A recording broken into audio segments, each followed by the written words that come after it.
Ladies and gentlemen, the following segment of the podcast is presented exclusively by my favorite college in America, Hillsdale College, which proudly refuses every penny of government funding to remain independent. Thank you for listening, and my sincere appreciation to Hillsdale for their sponsorship. It's all quiet in the underground bunker. Doors closed, locks bolted. But the Great One isn't just resting on his laurels. He's making sure your weekend is even better by giving you his best. This is the best of Mark Levin.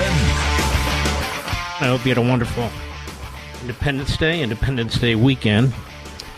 The nation's birthday. Those of you who hate America, I hope you didn't have any time off. And remember this, you're always free to leave. We try to secure our border one way, not the other way. If you want to leave, leave. But they don't want to leave. They want to destroy. I want to talk about this issue of free speech. Not necessarily the First Amendment, per se, but free speech. There are limits to free speech. Like, our children shouldn't be shown pornography when they're in school or in school libraries. They shouldn't be taught about sexuality when they're 5 and 6 years old. They shouldn't be asked behind the backs of their parents whether they actually believe they are the right sex, and if they want something done about it, if they want to change their names. And yet I'm finding that on the radical left and the corporatists, they actually view that as a free speech issue. It's nothing to do with free speech. It's perversion. It's a violation of parental rights. Now, there's a lot to talk about today, and I'm going to get to all of it. But I'm now in the middle of a controversy. Why? Because I wrote a book. Are there dirty pictures in the book? No. Are there sexual graphics in the book? No. Do I go behind anybody's back when this book is eventually released? No. So what's the controversy? The title of the book. The Democrat Party hates America. I just found this out about 2 hours before I came on the air tonight.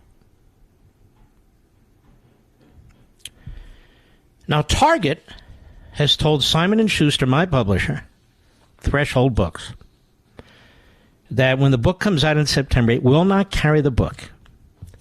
It told them, quote, the title is polarizing, and Target wants to be sensitive to all their guests.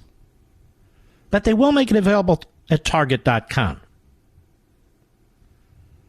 The title is polarizing. Now, as I seem to recall, Target does a lot of polarizing stuff with clothing, with hiring, with customers, with colors, with flags. They're all into this ESG movement. But because I take on the opposite party, that's polarizing to the point where Target does not want its customers to have an option to purchase the book. Now, there are leftists going online saying, see this? You don't believe in a capitalist. Well, Target can do it at once. What are you talking about? What are you fools talking about? I'm not demanding that Target carry the book. I'm informing 14.5 million listeners that this company is 100% woke, 100% in the tank for the left and the Democrat Party. Barnes & Noble's going to carry the book. Books A Million's going to carry the book. Walmart's going to carry the book, and a lot of them. And we'll see what happens down the road if they're boycotted or whatever. But Amazon didn't blink for all the criticism they take. Didn't blink, not once. And so my view is that now that Target has thrown down the gauntlet fairly publicly, that I feel we need to throw down the gauntlet with them. This book is, for me, the greatest book I've ever written.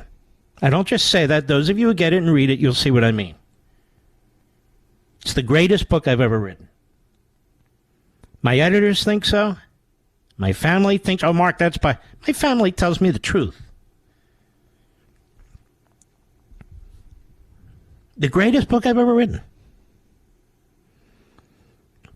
And I also think it's the most important under these circumstances.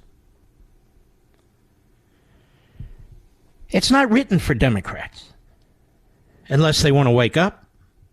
It's not written for the Democrat Party media. It's not written for Democrat Party professors and Democrat Party teachers unions and all the rest. It's written for you.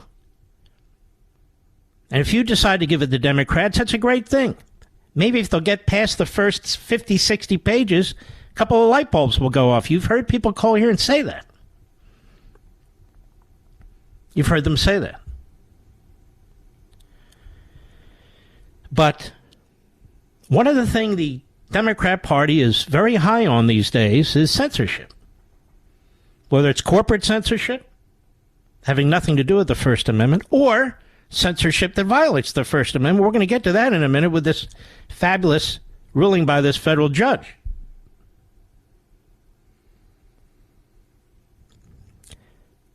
But this book, in my view, needs to get into the hands of as many people as possible, which is why I think the ideologues, the radical left ideologues, are going to try and prevent that as much as they possibly can. I believe that. They will do everything they can. And so what I do believe in capitalism. I do believe in the market system. And that's why I'm going to encourage those of you who haven't already not to shop at Target. I'm not trying to compel Target to carry my book. But they're offending my audience. And they're offending me. And if that's the basis for corporatist censorship, okay, fine. We can play that game too. I am not going to roll over and play dead. That's not going to happen. Republicans and conservatives do that too damn often. In fact, Target's proving the point of the book. The Marxists want monopoly control of politics, of voting, of the culture, of the government, of the country. That's what they want. And a book like this is dangerous to them. It's dangerous to them. They know it, and I know it.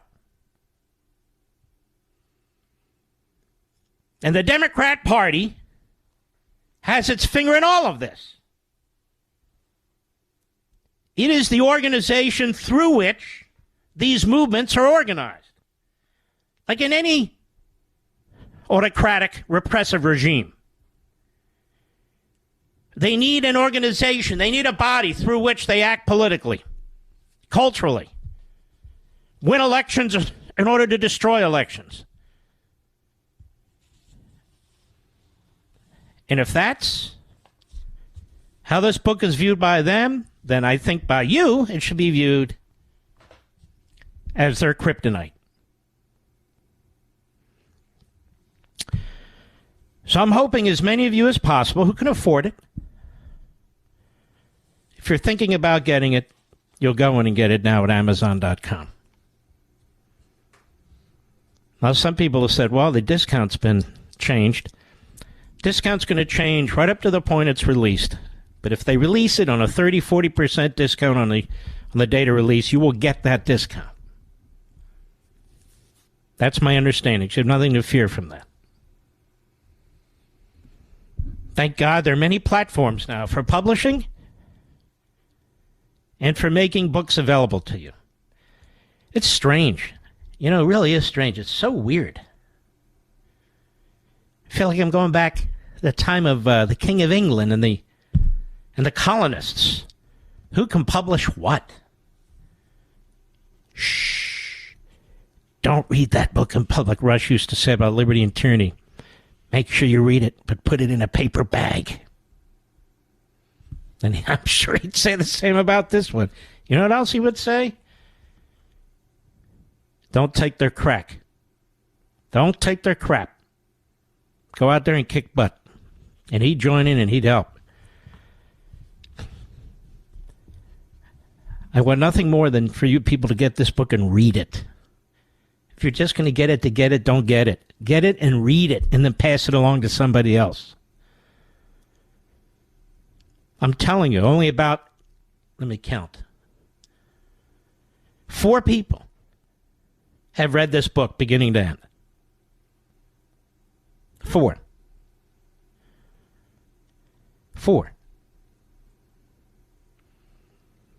The vice president, Simon & Schuster, my editor and assistant editor, and my wife. That's it. And for all of them, their chins drop. Well, Mark, no. I'm telling you, and I feel it in my own. Look, nobody's a harder marker on me than me. Whether it's radio or TV or Blaze TV or writing book. Nobody is a harder marker than I am. Nobody. On me. And the truth will be as they say in the pudding. Once you get it, once you read it, you'll know. Was Mark telling the truth or not? But I know who doesn't want you to read it. And I know who will do everything they can to prevent it from being made publicly available. They will fail. But I do think we need to take names. Not to compel people to do things they don't want to do. I don't care. Target doesn't have to take the book. Who cares? But what I care about is the motive behind it. It's bigger than Target. It's to keep information, historical facts, critical philosophical points, present-day information, connecting the dots, and all the rest of it out of your hands. Because what the Democrat Party and their Marxist friends want more than anything else is conformity. Conformity. They don't want you to think for yourself.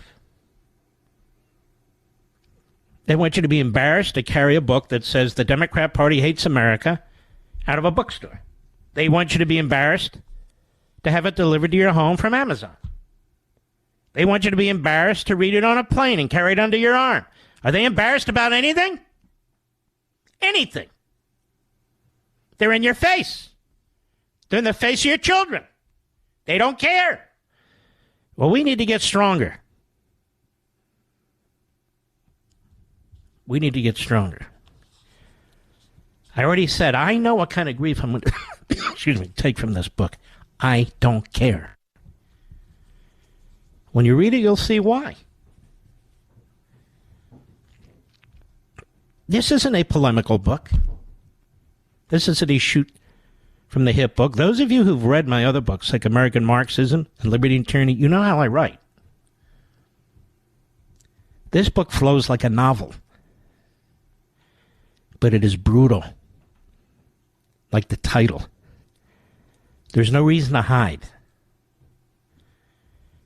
And we need to make sure we never get to the day 5, 10, 20 years from now when we have to hide. When our children have to hide.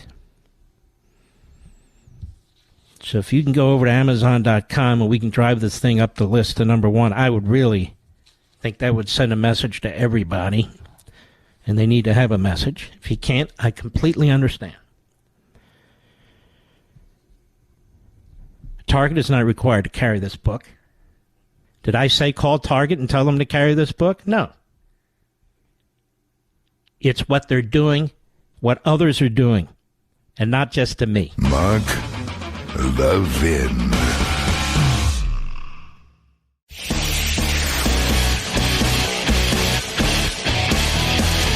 Making your weekend even better. This is the best of Mark Levin. Can I ask a question of those of you who follow this stuff?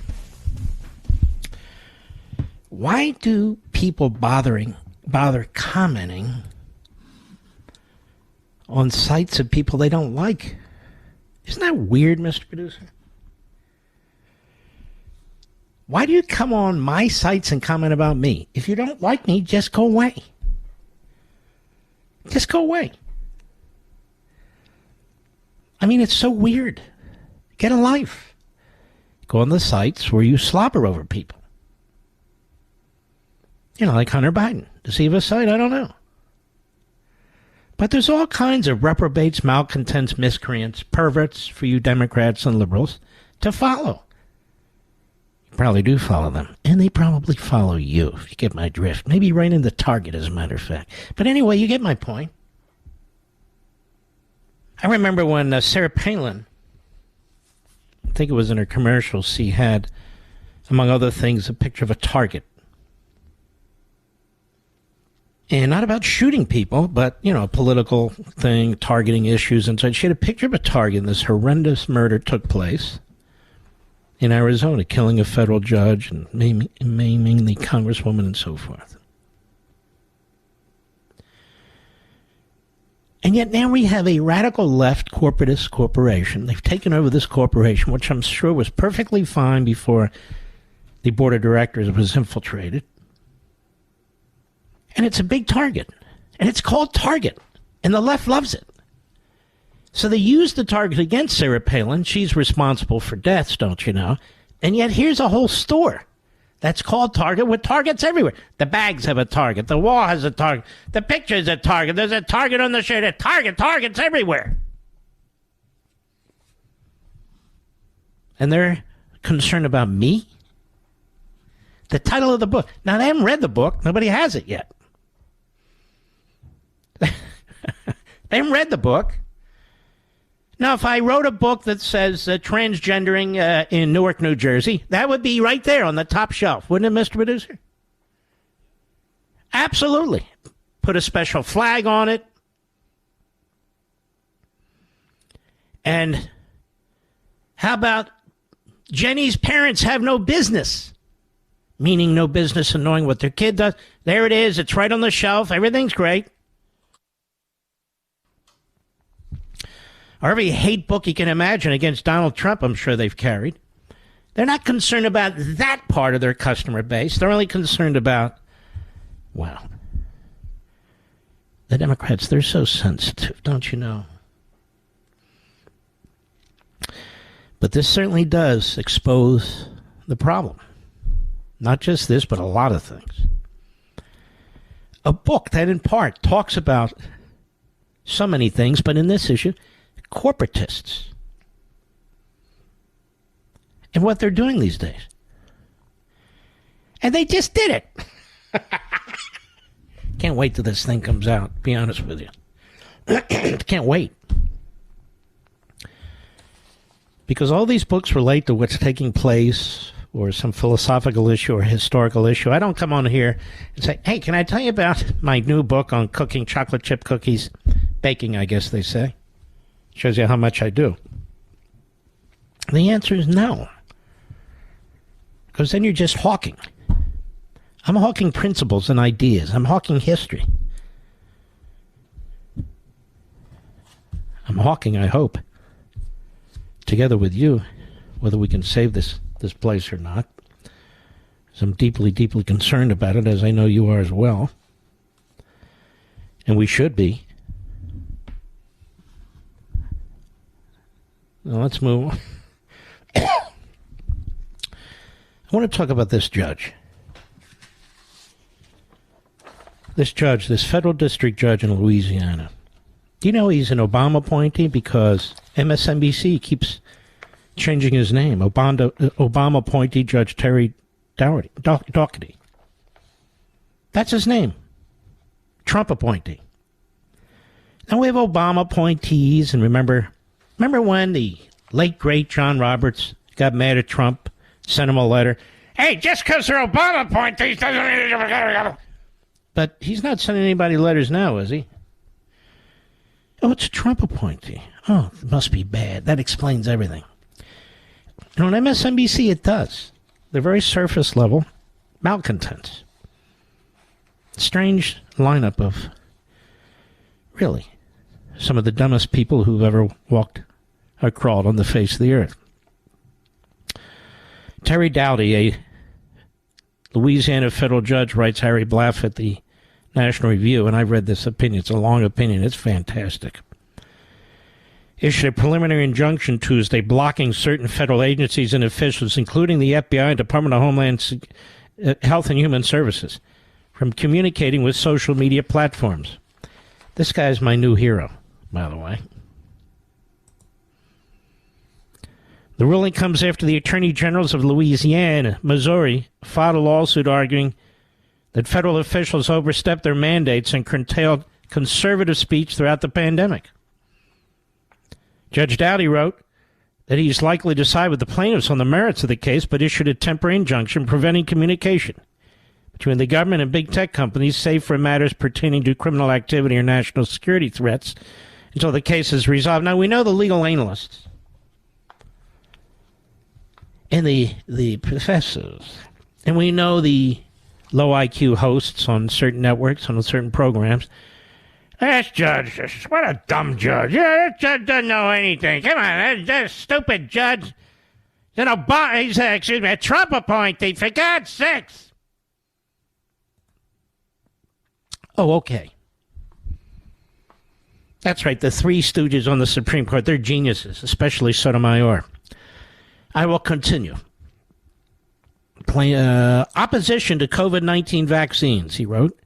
Opposition to COVID-19 masking and lockdowns. Opposition to the lab leak theory of COVID-19. Opposition to the validity of the 2020 election. Opposition to President Biden's policies. Statements that Hunter Biden laptop story was true, the federal judge continued. All were suppressed. Did his homework. What do you think, he's Elena Kagan? It's quite telling that each example or category, he wrote, of suppressed speech was conservative in nature. This targeted suppression of conservative ideas is a perfect example of viewpoint discrimination of political speech. American citizens have the right to engage in free debate about the significant issues affecting the country. Ooh. I don't think he shops at Target either, Mr. Badissi. No. Now, the temporary injunction specifically named high-ranking Biden officials, including the DHS Secretary Alejandro Mayorkas and Cybersecurity Infrastructure Security Agency leader Jen Easterly. Senator Eric Schmidt, who served as Missouri's Attorney General until January 2023, applauded the decision, said today's court win is a huge win for the First Amendment and blow to censorship. Orwellian Ministry of Truth exposed, he added a few hours later. Now, I love this guy. He's great. But see, it's not Orwellian Ministry of Truth, isn't it? Nowhere does he say the Democrat Party. This is just like they never would talk about Marxism. You know, the progressives. You know, the extreme liberals. You know, the big government. No. They're Marxists. They have taken Marxism and they've Americanized it. They've tailored it to our culture. And I think we've made a lot of headway there. So, no, we need to be able to say Orwellian Ministry of Truth is fine, but it's the Democrat Party iron fist. That's what it is. Say it! Schmidt's counterpart, Louisiana Attorney General Jeff Landry, was similarly pleased with the outcome.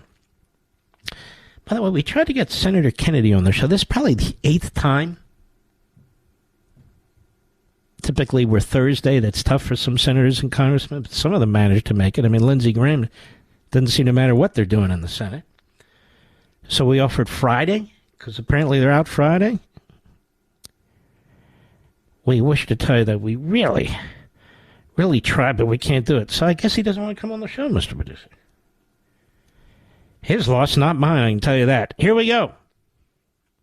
Landry said, the evidence in our case is shocking and offensive, with senior federal officials deciding that they could dictate what Americans can and cannot say on Facebook, Twitter, YouTube, other platforms, about COVID-19, elections, criticism of the government, and more. Landry told the AP, you know, these two guys would be great guests. Why am I wasting time with other people? They could be great guests. Meanwhile, an anonymous source in the White House condemn the ruling. Anonymous source.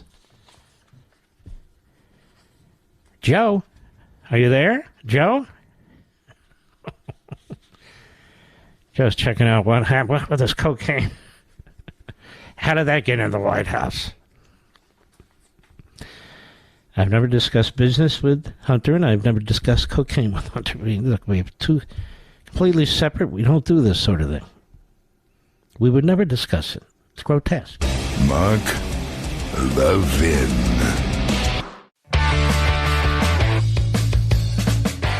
You're listening to the best of Mark Levin. All right, let the prosecution on radio begin, Joe Biden.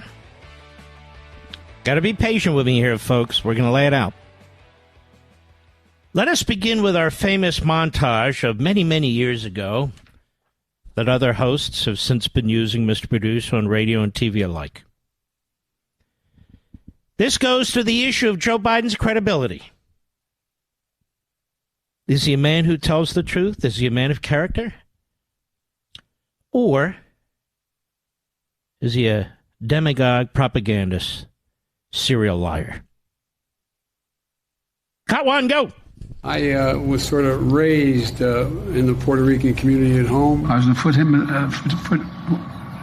foothills of the Himalayas with Xi Jinping, traveling with him. I've written extensively when I was a law professor. I went to law school on a full academic scholarship, the only one in my class to have a full academic scholarship. I was appointed to the Academy in 1965. I didn't come to the Academy because I wanted to be a football star, and you had a guy named Staubach and Bellino here. So I went to Delaware. I got started out of an HBCU, Delaware State. Now, I don't want to hear anything negative about Delaware State here, okay? They're my folks. Went back to law school and, in fact, ended up in the top half of my class. I won the International Moot Court competition. I was the outstanding student in the political science department at the end of my year. I graduated with 3 degrees from undergraduate school and 165 credits, only need 123 credits, and I'd be delighted to sit down and compare my IQ to yours if you'd like. I am a hard coal miner, anthracite coal, Scranton, Pennsylvania. My dad he was a salesperson. He wasn't a coal miner. My great-grandpa was. My first job offer, where my wife, deceased wife, and I wanted to move to Idaho because we think, not a joke, it's such a beautiful, beautiful state. And I interviewed for a job with Boise Cascade. I got a commercial license because my dad used to run an automobile agency. I used to drive a tractor trailer. Awesome. And so I know a little bit about driving big trucks. It means that I've worked in the East Side. I deliberately went and worked for 3 years to make sure I was the only white guy that worked in the East Side because, I wanted to understand. I was involved in the civil rights movement, but what did you want to understand? What I want to understand, I didn't realize, for example, as the only lifeguard in the project, Corn Pop was a bad dude. And he ran a bunch of bad boys. And so he was up on the board, wouldn't listen to me. I said, hey, Esther, you. Off the board, or I'll come up and drag you off. He said, I'll be waiting for you. He was waiting for 3 guys in straight razors. Not a joke. I used to be a lifeguard for years. And when I ran for the United States Senate, they said, well, why do you want a 29-year-old guy who's only been a lifeguard? Well, the truth was I was a practicing lawyer. I've been a public defender, and I had my own small law firm. The first frost, you know what was happening? You had to put on your windshield wipers to get literally the oil slick off the window. That's why I and so damn many other people I grew up have cancer. You know how much it costs to make that insulin drug for diabetes? Cost. It was invented by a man who did not patent it because he wanted it available for everyone. I spoke to him. Okay? You better have helicopters ready to take those 3,000 civilians inside the green zone where I've been 7 times and shot at. Think of Iraq because that's where my son died. Uncle Frank fought in the Battle of the Bulge, and he won the Purple Heart. And he never received it. So I got him the Purple Heart. He had won it in the Battle of the Bulge. And I remember he came over to the house, and I came out, and he said, present it to him, okay, we had the family there. I watched what happened when the kids from Parkland marched up to, and I met with them, and then they went off to up on the Hill when I was vice president. They went off the Hill to go into those neighborhoods. All those congressmen were like, no, I'm not here. I'm not here. Don't tell them I'm around. God's truth, I've traveled over 1,250,000 miles on Amtrak. And one of the conductors I know for years walked up and said, Joey, baby, grabbed my cheek. and not a joke. This day, 30 years ago, Nelson Mandela walked out of prison and entered into discussions about apartheid. I had the great honor of meeting him. I had the great honor of being arrested with our UN ambassador on the streets of Soweto trying to get to see him on Robbins Island. I swear to God, true story. Swear to God, true story. True story. They think I'm kidding, man. Mm-hmm. No, we think you're nuts, actually.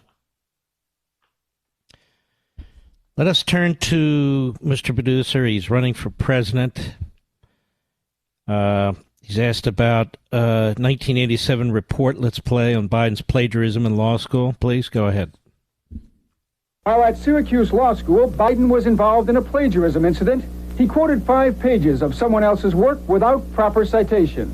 He was given an F, but appealed to the faculty and allowed to repeat the course. He got a B. This comes in the middle of another controversy about plagiarism in Biden's campaign speeches. Today he dismissed charges that he routinely adopts phrases from other politicians' speeches, called it much ado about nothing. Essentially, Biden said, everyone does it. The notion that every thought or notion or idea you'd have to go back and find and attribute to someone, I think is, quite frankly, ludicrous.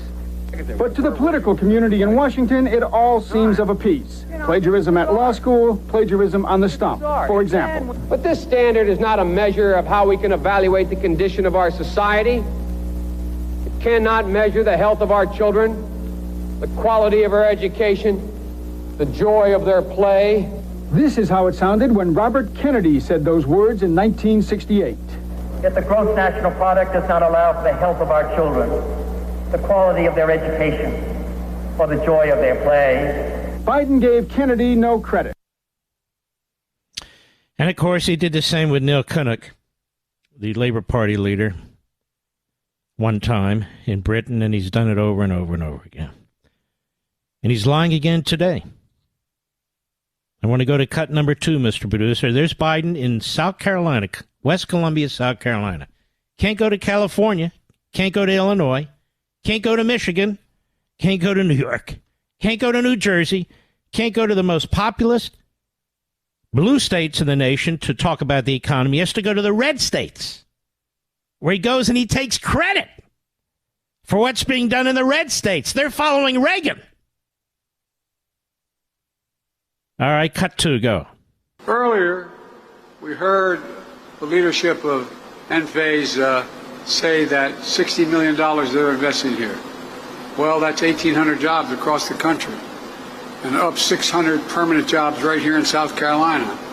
All a direct result of the so-called Inflation Reduction Act we wrote and passed. Well, that's the legislation of the past where so much money is coming in to make all this happen. And by the way, parenthetically, you're going to hear about the deficit. I cut the deficit $1.7 trillion in 2 years. Nobody's ever done that. Cut the debt 1.7. Even the hapless, low-rated, in the back pocket of the Democrat Party, constipated news network CNN has said this is a lie. Oh, they say it's not true. Not true is a lie.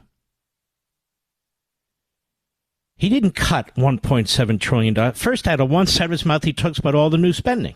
The other, how he cut. Now, for most of us, that doesn't add up. But Joe Biden's a liar. And it's worked with his base. Lying has been very effective. So he does it. It's not second nature to him. It's first nature to him. The deficit was cut, quote unquote, by $1.7 trillion because the COVID funds that were spent in the prior years were not passed again. They're gone. In fact, $200 billion of which they don't even know where they went. So that funding for the pandemic is not new funding. And he's claiming that's how he cut $1.7 trillion. He says through his genius. Nobody's ever done this before. When he gets down like an old man on a corner wearing a raincoat, hey, little girl, then you know he's lost it. In fact, the analyses tell us that but for that fact, Joe Biden's deficit would be far greater than the deficits and the overall debt that he's creating. So he hasn't cut one penny in the deficit. Not one damn penny. And there he's out there claiming that he cut $1.7 trillion. He can't help it. What did he call himself? Corn cob or something? Corn cob can't help it. Corn pop. How's a corn pop? Cereal, right? Corn pops, but you understand. Esther, get off that platform. I'm calling Joe Esther. He's a tough guy. You know, you got to get on how to talk to tough guys. But I want you to listen to this one in particular. This is a real doozy. Cut 4, go. Folks, on a very serious note, when I got elected, when I proposed these pieces of legislation, I made a commitment that I'd be present for all Americans, whether their elected officials voted for the events or not. All Americans. Wherever you voted for me or not. And I've kept my promise. In fact, some analysis has said that the laws I've signed are going to do more to help red America than blue America. Well, that's okay with me, because we're all Americans. Because my view is, wherever the need is most, that's the place we should be helping. And that's what we're doing. Because the way I look at it, the progress we're making is good for all Americans, all America. Let me close with this. I'm not here to declare victory on the economy. Oh, okay. I'm here to say we have a plan that's turning things around quickly, but we have a lot more work to do. He really is a punk. People are flocking to the South and the Southeast. Here, Bloomberg reports 2.2 million people moved to the Southeast in just over the last 2 years. Roughly the population of Houston, Texas. Just in the last 2 years. The South is growing. The Southeast is growing. 6 fastest growing states, all Republicans. Florida, Texas, Georgia, South Carolina, Tennessee, and even North Carolina are now contributing more to the national gross domestic product than the Northeast, with its Washington, New York, Boston corridor, according to government figures. The switch happened during the pandemic and shows no signs of reverting. A flood of transplants helped steer about $100 billion in new income to the Southeast in 2020 and 2021 alone, while the Northeast bled out $60 billion based on IRS analyses. That's why the red states are growing. In spite of, despite this clown in the Oval Office. Then I heard our dear friend Jessica Tarloff. I never met her, but she's quite intelligent. She's a tolerable liberal, you know. Doesn't get under your skin like some liberals, but nonetheless, she made a point that's been made over and over and over again in the years as I've been behind this microphone. And it's been a point that doesn't get answered. That's what I'm here for. Rather than the 5, we'll call this the 6 today. She said the blue states are subsidizing the red states in federal taxes. New York is subsidizing Alabama. The federal government gets more tax revenue from New York than it gets from Alabama. Alabama gets more federal money. I assume she meant per capita or however, than New York. And our dear friend Greg Gutfeld said, I don't know how to answer that. Okay, that's what I'm for. I'm number 6. The 5, I'm the 6th. Nobody's subsidizing anybody. As I just posted on social media, the federal government runs massive yearly deficits. Massive. We have nearly a $32 trillion debt. It's actually over $300 trillion when you include entitlements. All that means is The money the federal government raises from taxpayers doesn't even come close to the amount of borrowing and spending that's taking place, to the amount of printing that's taking place. It doesn't even come close to the amount of taxes that every person in every state is paying cumulatively to the federal government. New York's not subsidizing anybody. California's not subsidizing anybody. Blue states aren't subsidizing red states. The federal government's subsidizing everything and anything and everyone, which is why we're going broke. But you see, when things don't make sense, and you know in your gut that it's not true, you know in your gut that it doesn't add up, that a guy's saying he's spending like a drunken Marxist, but on the other hand, he's cutting the debt, you know that can't be true. Or that blue states that are going to hell are subsidizing red states that are growing. They're not subsidizing red states. The economic action that's going on in this country, the growth, the prosperity, is happening in red states, not exclusively, but mostly. Because the productive elements, more and more in these blue states, are leaving the states and they're going to red states, which is exactly why Joe Biden was in South Carolina taking credit for what's going on in a red state and red states, when he should be in a blue state taking credit for the depressions that he has created there. Mark Levin.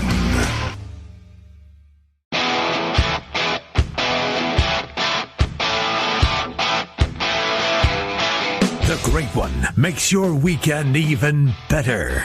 This is the best of Mark Levin. I read something. Actually, it was about a year or so ago by Mark Thiessen that I thought was very good. I never got around to this. But as I was doing research for my book, I put it in a special file. And I said to myself, I got to touch this. All of Joe Biden's talk about race. He nominates Jackson to be the first black woman on the Supreme Court, right?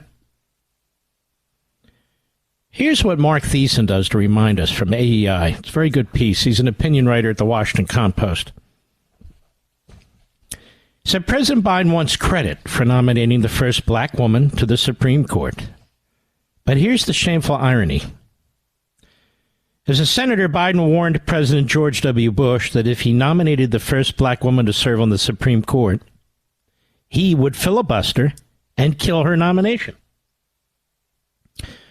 The story begins in 2003 when Bush nominated Judge Janice Rogers Brown, genius, by the way, to serve on the U.S. Court of Appeals for the District of Columbia Circuit, the appellate court in Washington.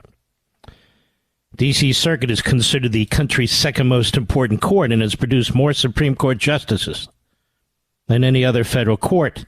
Brown was immediately hailed as potential Supreme Court nominee. She was highly qualified, having served for 7 years as the Associate Justice of the California Supreme Court. By the way, the first black woman to do that.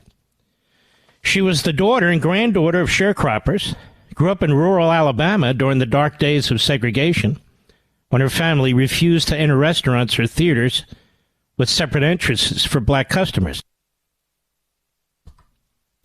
She rose from poverty and put herself through college and UCLA Law School as a working single mother. She was a self-made African-American legal star, but she was an outspoken conservative. So Biden set out to destroy her. Biden and his fellow Democrats filibustered her nomination, along with several other Bush Circuit Court nominees, all of whom had majority support in the Senate. The late great columnist Robert Novak called it the first full-scale effort in American history to prevent a president from picking a federal judge or federal judges he wants. Democrats argued that she was out of the legal mainstream, of course. Anybody to the right of Marx is out of the legal mainstream. Republicans responded she'd written more majority opinions than any other justice on the California Supreme Court. and she was reelected, was 76% of the vote. The highest percentage of all the justices on the ballot. Which kind of proves the Democrats' point, doesn't it? It's out of their mainstream. When Democrats derailed her nomination, Bush renominated her in 2005. Brown was eventually confirmed 56-43. After Democrats released her and several other Bush nominees in exchange for a Republican agreement not to eliminate the filibuster for judicial nominations. That came around to bite them in the ass, didn't it? Biden voted twice. That is a second time against her nomination. He never explained why.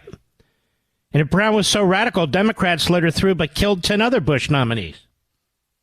I know why, because Biden hasn't changed America, as you'll see in the new book, any more than Lyndon Johnson changed, any more than Franklin Roosevelt changed. They were all racists. It was about power, that's all. What do you want me to be today so I could be president? The following month, when Justice Sandra Day O'Connor announced her retirement, Brown was on Bush's short list to replace her. She would have been the first black woman ever nominated to serve as an associate justice on the Supreme Court. And by the way, I think she could have even defined what a woman is. Much more qualified than Jackson in every respect. But Joe Biden went out of his way. He appeared on CBS's Face the Nation to warn that if Bush nominated Brown, she would face a filibuster. He said, I can assure you that would be a very, very, very difficult fight, and she probably would be filibustered, Biden said. Asked by moderator John Roberts, wasn't she just confirmed? Yes, that John Roberts. I love this John Roberts on Fox. He is fantastic. Anyway, Biden replied that the Supreme Court is a totally different ballgame because, quote, a circuit court judge is bound by stare decisis. They don't get to make new law. What Biden threatened was unprecedented. There's never been a successful filibuster of a nominee for associate justice in the history of the Republic. Biden wanted to make a black woman the first in history to have her nomination killed by filibuster. Bush eventually nominated Sam Alito. Of course, that was fantastic. I know he's not a woman. I know he's not black, but he's still fantastic. Today, Biden calls the filibuster a relic of the Jim Crow era. That's what I mean. This is why I'm doing all this, pulling this all together for you. It's a relic of the Jim Crow era. Well, he's the one who did it. But he threatened to use that relic as a tool to keep a black woman who actually lived under Jim Crow off the highest court in the land. The irony is that now he wants to get rid of the filibuster and claim credit for putting the first black woman on the court. This is what he does, Mr. Plagiarism, isn't it? It's what he was doing today in South Carolina, taking credit for all the fantastic policies and hard work of Republican governors and legislatures. There were many conservatives on Bush's short list whose legal philosophy Biden opposed. But Biden only promised to filibuster the one black woman. Why? Perhaps a clue lies in another confirmation fight that Biden helped wage. 2001, Democrats blocked the nomination of Miguel Estrada to serve on the U.S. Court of Appeals for the D.C. Circuit. According to internal strategy memos obtained by the Wall Street Journal, and by the way, which appear in a book you may have heard of, Men in Black, they targeted Estrada at the request of liberal interest groups who said Estrada was, quote, especially dangerous. Why? Because he's Latino. And the White House seems to be grooming him for his Supreme Court appointment. That's a quote, unquote. They didn't want Republicans to put the first Hispanic on the Supreme Court, so Biden and his fellow Democrats killed Estrada's nomination. The first appeals court nominee in history to be successfully filibustered. This was Biden's strategy, he and Kennedy. Paid off when President Barack Obama nominated Sonia Sotomayor as the first Hispanic justice. See how it works? Democrats' commitment to diversity is a ruse, says Thiessen.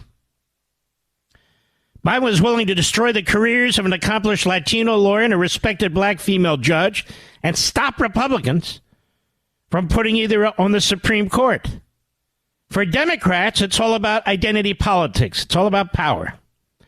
Indeed, Biden might not have become president had he not made the pledge to nominate a black woman to the Supreme Court. That promise helped secure the endorsement of Representative James Clyburn, which won Biden the South Carolina primary and rescued his faltering campaign. So when Biden tries to bask in the glory of his historic nomination, remember Janice Rogers Brown, the black woman who does not sit on the Supreme Court today because of Biden's Jim Crow-like disgraceful obstruction. Did you know that, Mr. Producer? Is this guy not as sleazy as they get? People focus on his old age dementia. I mention it sometimes, but I focus much more on his absolute lack of character. This man will do anything, say anything, be anything you want. 1973, a racist segregationist. In 2023, their great white savior. And everything in between. And he doesn't give a damn about you, your kids. He doesn't give a damn about your family. He doesn't give a damn about the damage he does to the country. It's all about Joe. It's all about Joe. And Hunter picked up on that quite well. Mark Levin.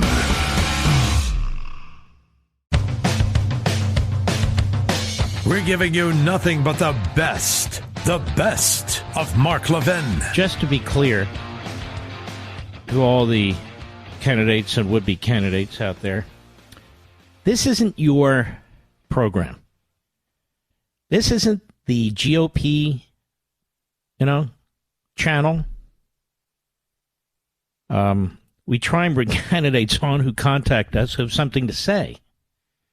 But I don't run this show as a conga line for candidates, just to kill time.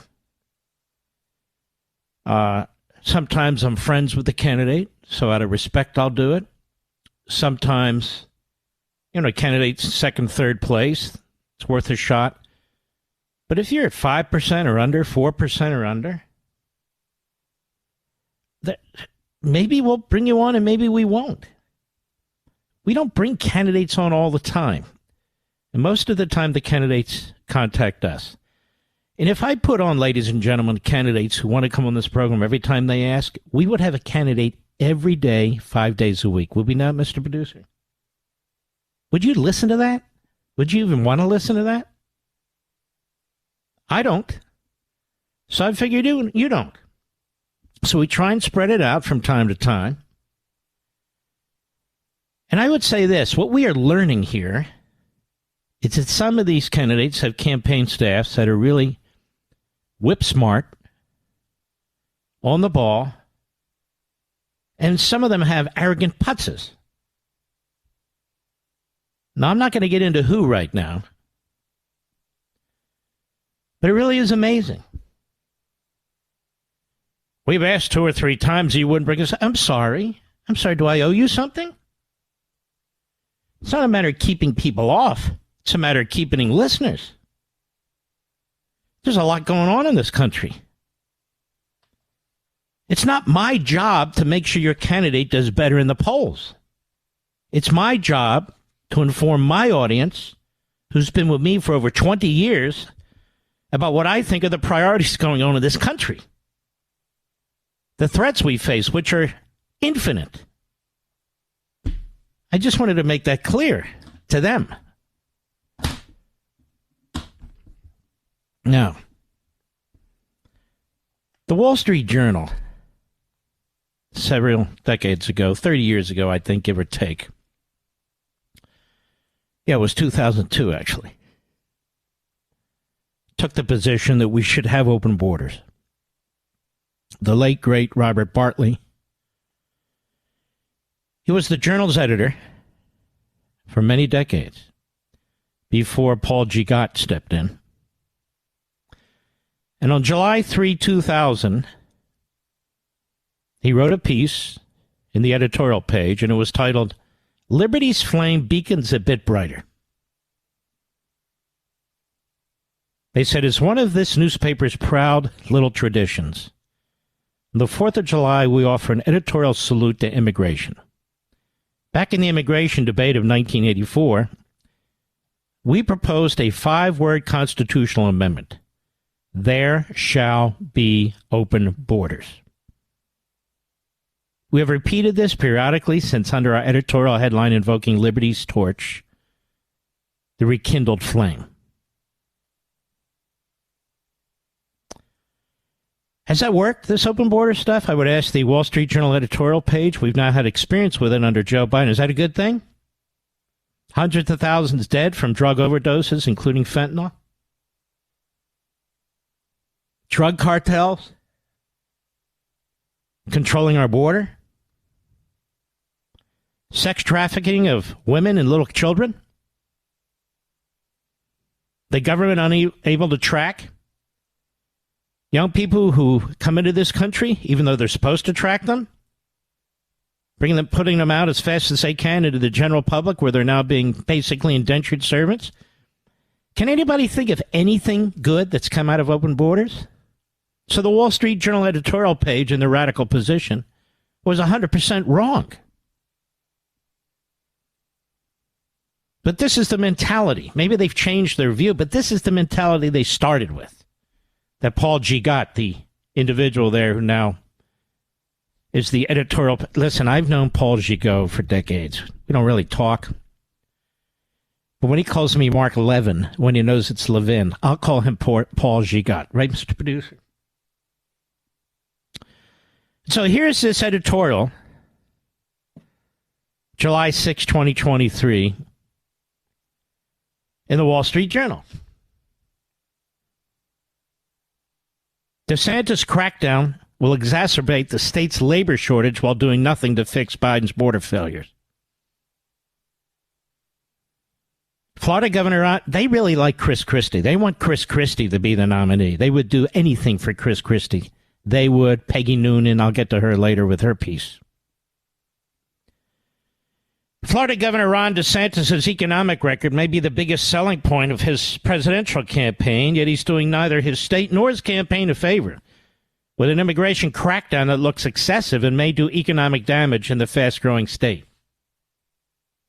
Now, most of these guys who write, without even putting their names on these editorials, they're built like pears, upside-down pears. Do you know what I mean, Mr. Producer? Which can happen if you sit too long.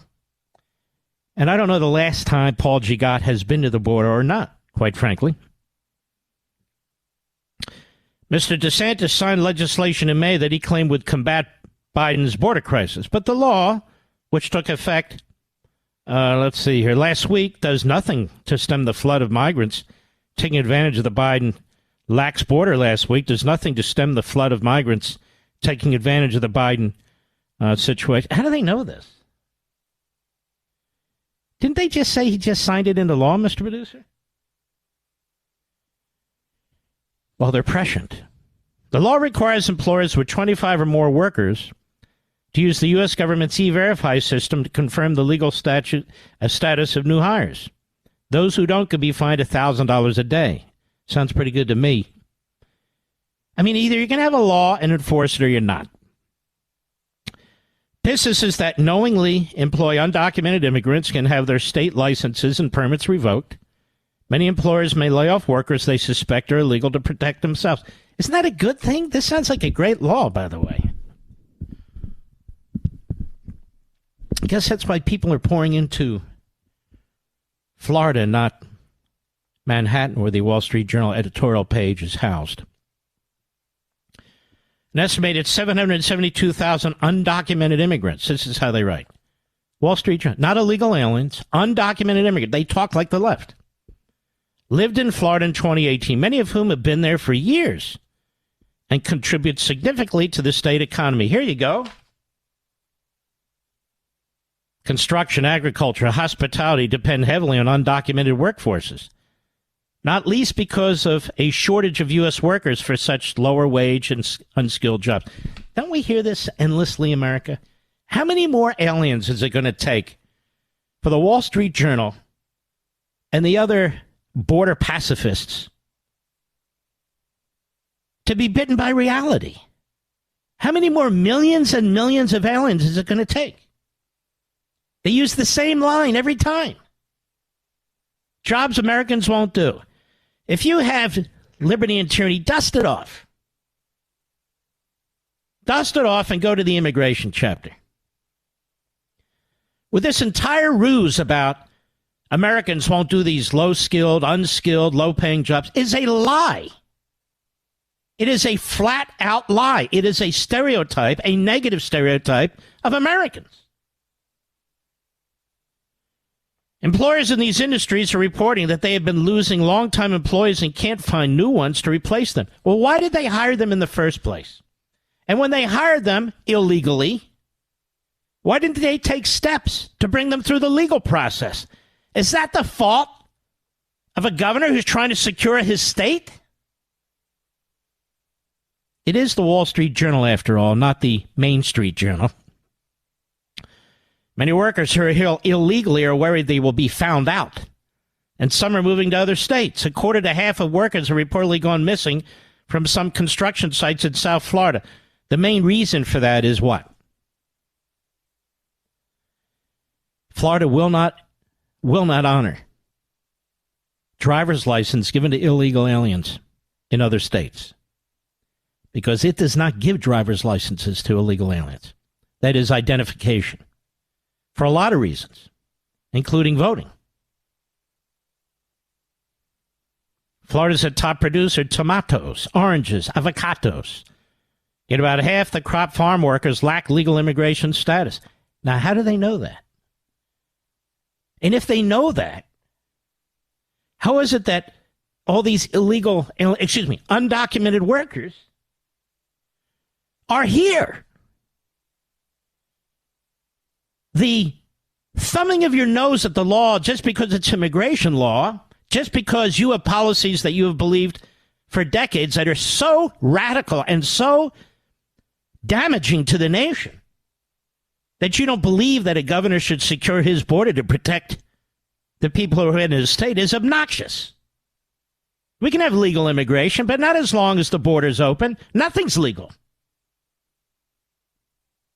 Maybe the Wall Street Journal can tell us how many members of the drug cartels from Central and South America are in Miami or other cities in Florida. How much fentanyl is in Florida as a result of the failure to secure the border? How many unreported crimes, I can play this game, have occurred in Florida as a result of these open border policies? They don't care and they don't know. One grower in Homestead told Noticias Telemundo, oh, that's great, that she has struggled to find workers since the law passed. Quote, South Florida's economy here in Homestead is agriculture. Most of them we know are undocumented, she said. Who's going to harvest? You know, we even have visa laws. My wife used to work in this field. This wasn't her area, but it was one of the things she was responsible for as a deputy general counsel for a company. There's like scores of various types of visas that can be given out, including for harvesting, farming, seasonal visas and so forth. And they are used. And people use them. And the Wall Street Journal editorial page knows this, but doesn't communicate it to you. Part of the problem is that these are temporary visas. And after they're done, they don't leave.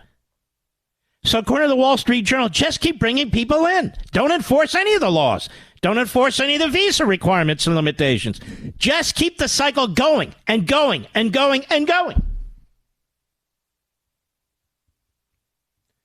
Because they'll talk about the farms, but they don't go to the farms. They'll talk about the border, but they don't go to the border. Demand for services and housing are surging amid Florida's population boom. That means more workers are needed to build homes, change hospital beds, serve nursing home patients meals, keep restaurants open. Listen to how stereotypical, and they sound like radical. They sound like AOC, trashing the American people. They sound like Bernie Sanders. You see, you Americans, excuse me, you don't want to build homes. But for immigrants, particularly illegal immigrants, we wouldn't, excuse me, we wouldn't be building homes. We wouldn't be changing hospital beds. Wouldn't be serving nursing home patients. We wouldn't have restaurants open. What kind of crap is this? This will dent the state's economic expansion, which has produced a jobs and tax revenue boom and an affordable standard of living for nearly everyone. And it goes on. It's really quite detestable. DeSantis is right to lambaste the Biden administration and Congress for their immigration failures. They polarized the issue politically, made solutions much more difficult. Makes no sense for Mr. DeSantis to punish his own state, even as he vows to clean up the mess in Washington. Why don't you clean up the mess in the editorial page room at the Wall Street Journal? And why don't you tell the American people you favor open borders? You attack Biden from time to time, but Biden's only doing what you lectured about a couple of decades back. Really appallingly stupid piece. You could do better than that. I mean, there's like 6 of you sit around a table.